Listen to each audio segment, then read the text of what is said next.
एक बेटा ऐसा भी। माँ, मुझे कुछ महीनों के लिए विदेश जाना पड़ रहा है। तेरे रहने का इंतज़ाम मैंने वृद्ध आश्रम में करवा दिया है।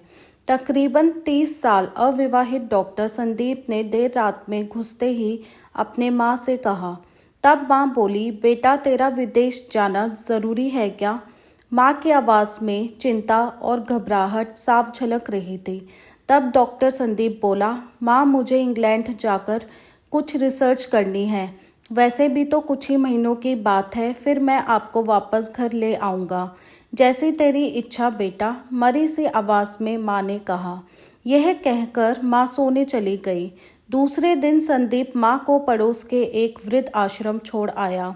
वृद्ध आश्रम में आने पर शुरू शुरू में हर व्यक्ति के चेहरे पर जिंदगी के प्रति हताशा और निराशा साफ झलकती थी, लेकिन जानकी देवी जी के चेहरे पर वृद्ध आश्रम में रहने के बावजूद कोई शिकन तक नहीं थी।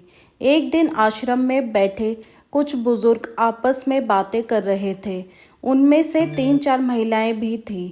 उनमें से एक महिला बोली, डॉक्टर का कोई सगा संबंधी नहीं था क्या जो अपनी माँ को यहाँ छोड़ गया? तब वहाँ बैठी एक महिला बोली, जानकी देवी जी के पति की मौत जवानी में ही हो गई थी। तब संदीप करीब 5 साल का था। पति के मौत के बाद जानकी देवी जी और उसके बेटे को रहने और खाने के लाले पड़ गए थे। तब किसी भी रिश्तेदार ने उनकी मदद नहीं की थी। जानकी देवी जी ने दूसरों के घर में झाड़ू पोछा करके अपने बेटे संदीप को पढ़ाया लिखाया। संदीप भी पढ़ने लिखने में बहुत होशियार था, तभी तो वह डॉक्टर बन गया।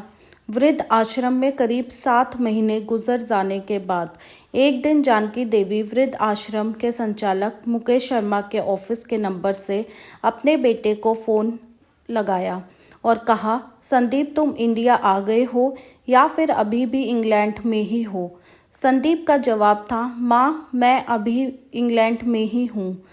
अब तो जानकी देवी जी जब भी 3-3, 4-4 महीने से फ़ोन करती तो संदीप का एक ही जवाब आता कि मैं अभी यहीं हूँ, जैसे ही मैं अपने देश आऊँगा तुझे बता दूँगा। इस तरह समय गुजरता गया और 2 साल गुजर गए। अब तो वृद्ध आश्रम के लोग भी कहने लगे कि देखो कैसा चालाक बेटा निकला, कितने धोखे से अपनी माँ को यहाँ छोड़ गया। तभी आश्रम का एक अन्य बुजुर्ग बोला, मुझे तो नहीं लगता कि डॉक्टर कोई विदेश विदेश गया होगा। वह तो बुढ़िया से छुटकारा पाना चाह रहा था। तभी किसी और एक बुजुर्ग ने कहा, मगर वह तो शादीशुदा भी नहीं था, फिर होगी कोई उसकी गर्लफ्रेंड जिसने कहा होगा पहले माँ के रहने का अलग इंतज़ाम करो तभी मैं तुमसे शादी करूँगी। 2 साल आश्रम में रहने के बाद जानकी देवी जी को अपनी नियति का पता चल गया। बेटे का गम उन्हें अंदर ही अंदर खाने लगा। वह पूरी तरह टूट गई। 2 साल आश्रम में और रहने के बाद एक दिन जानकी देवी जी की मौत हो गई। उनकी मौत पर आश्रम के लोगों ने आश्रम के संचालक शर्मा जी से कहा, इसकी मौत की खबर इसके बेटे को तो दे दो। हमें तो नहीं लगता कि वह विदेश गया होगा, वह होगा यहीं कहीं अपने देश में। तभी शर्मा जी बोले, इसके बेटे को मैं कैसे खबर करूं, उसे मरे तो 3 साल हो गए। शर्मा जी की यह बात सुनकर वहां उपस्थित सभी लोग हैरान रह गए। तभी उनमें से एक बोला, अगर उसे मरे 3 साल हो गए तो जानकी देवी जी के मोबाइल पर बात कौन करता था? तब शर्मा जी बोले, वह मोबाइल तो मेरे पास है जिसमें उनके बेटे की रिकॉर्ड की गई आवाज़ है। एक बुजुर्ग ने पूछा, पर ऐसा क्यों? तब शर्मा जी बोले, करीब 4 साल पहले जब संदीप अपने माँ को यहाँ छोड़ने आया था तो उसने मुझसे कहा कि शर्मा जी मुझे ब्लड कैंसर हो गया है और डॉक्टर होने के नाते यह मैं अच्छी तरह जानता हूँ कि इसके आखिरी स्टेज में मुझे बहुत तकलीफ होगी।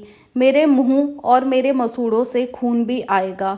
मेरी यह तकलीफ माँ से देखी न जाएगी, वह तो जीते जी मर जाएंगी। मुझे तो मरना ही है, पर मैं नहीं चाहता कि मेरे कारण मेरे से पहले मेरी माँ मरे।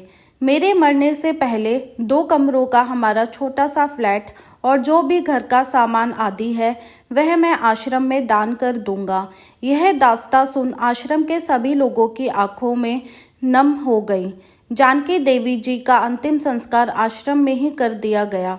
उनके अंतिम संस्कार में शर्मा जी ने आश्रम में रहने वाले बुजुर्गों के परिवार वालों को भी बुलाया। माँ बेटे के इस अनमोल प्यार और अटूट दास्ता का कुछ लोगों पर इतना असर हुआ कि कुछ बेटे अपने बूढ़े माँ बाप को वापस घर ले गए। अगर ये कहानी पसंद आई है तो लाइक शेयर सब्सक्राइब करें और इस कहानी को लेकर आपकी क्या राय है हमें कमेंट सेक्शन में लिखकर ज़रूर बताएं।